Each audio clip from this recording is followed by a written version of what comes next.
В России уничтожают домашний скот. Господин Никто против Путина. Достижения португальских ученых. Вы смотрите новости с еженедельного митинга у посольства России в Лиссабоне. Сегодня 21 марта, 14:30.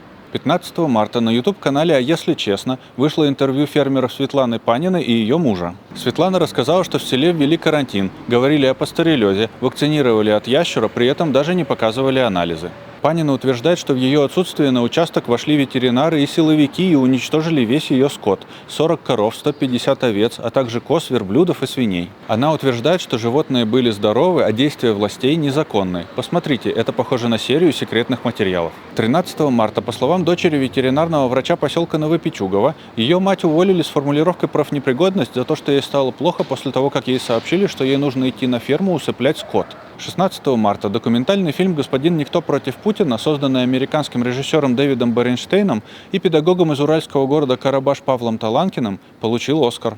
Фильм показывает, как система делает насилие и ложь чем-то привычным и будничным. Сначала вы видите обычную провинциальную школу и человека, который любит свое место работы и своих учеников. Потом шаг за шагом в кадре появляется военная символика, принудительный патриотизм и страх говорить лишнее.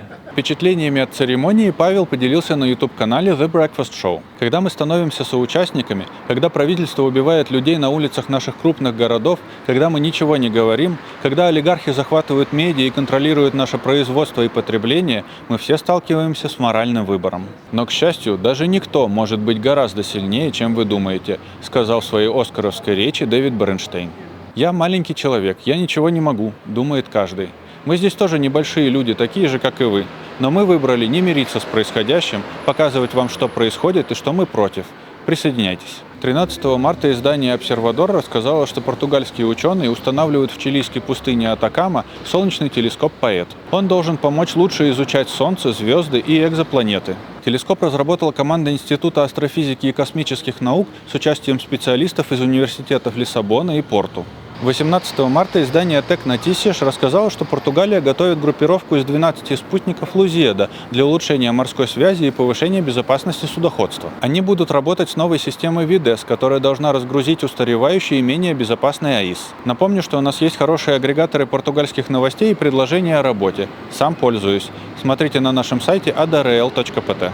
Россия не их собственность. Объединяйтесь, стройте свои сообщества и поддерживайте тех, кто сопротивляется.